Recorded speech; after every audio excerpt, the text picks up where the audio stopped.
మన వెంకట దుర్గ యూట్యూబ్ ఛానల్కి స్వాగతం అండి. ఎలా ఉన్నారు? బాగున్నారా? బాగుండాలని కోరుకుంటూ ఈరోజు అయితే నేను నిమ్మకాయ కారం చేయబోతున్నానండి. దానికి ఒక నిమ్మకాయ అయితే సరిపోద్ది. ఇలా పెద్ద సైజుది నిమ్మకాయ ఒకటి, పచ్చిశనగపప్పు 2 స్పూన్స్ పచ్చిశనగపప్పు, 1 స్పూన్ మినప్పప్పు అండ్ 25 గ్రామ్స్ ఎండుమిర్చి అండ్ టేస్ట్ టు సాల్ట్.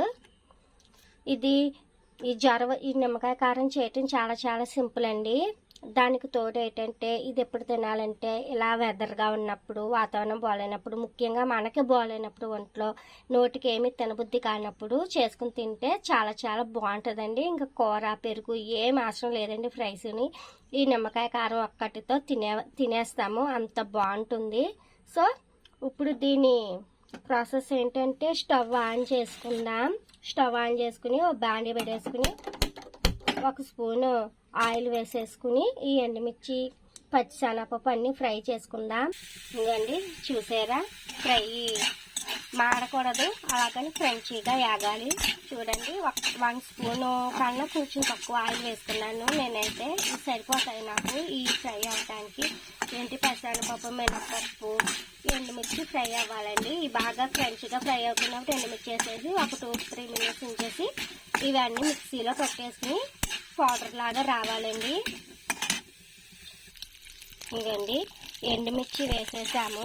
వేసేసి ఒక్క 2-3 మినిట్స్ ఫ్రై చేసేస్తే ఇది మనం పౌడర్ చేసుకోవచ్చు. ఇదండి ఇలా ఫ్రై అవ్వాలి మనకి ఎండుమిర్చి అవిని. పచ్చిశనగపప్పు, ఎండుమిర్చి, మినపప్పు ఫ్రై చేసుకోవాలండి. దీంట్లో మెంతులు వేయవలసిన అవసరం ఉండదండి, చేదొచ్చేస్తుంది. స్టవ్ ఆఫ్ చేసుకున్నాం. ఇది కొంచెం రూమ్ టెంపరేచర్కి వచ్చేదాకా వెయిట్ చేద్దాం. అప్పుడు మిక్సీ పెట్టుకుంటే పొడిగా వస్తుందండి. ఇదిగోండి మనకి ఈ విధంగా మిక్సీ పెట్టేసుకున్నాక ఎండుమిర్చి, పచ్చిశనగపప్పు, మినపప్పు ఈ విధంగా పౌడర్ అన్నది పొడిగా రావాలండి. ఇది అయితే ప్రిపేర్ చేసుకున్నాం. ఇప్పుడు దీంట్లో లెమన్ పిండేసుకుందాం. ఇదండి మన పుల్లని కారంగా పుల్లగా ఉండే లెమన్ ఇది నిమ్మకాయ కారం రెడీ అయిపోయిందండి. ఈ వీడియో చూసి నాకు లైక్, షేర్, సబ్స్క్రైబ్ చేయండి. ఇదివరకే సబ్స్క్రైబ్ చేసుకునే వాళ్ళు ఉంటే లైక్, షేర్ చేయండి. నా ఛానల్కి మోటివేషన్ రావాలంటే మీ అందరూ ఆదరాభిమానాలు నాకు కావాలండి. Please friends, vote for me, subscribe, like, share అండి. Thanks for watching. బాయ్.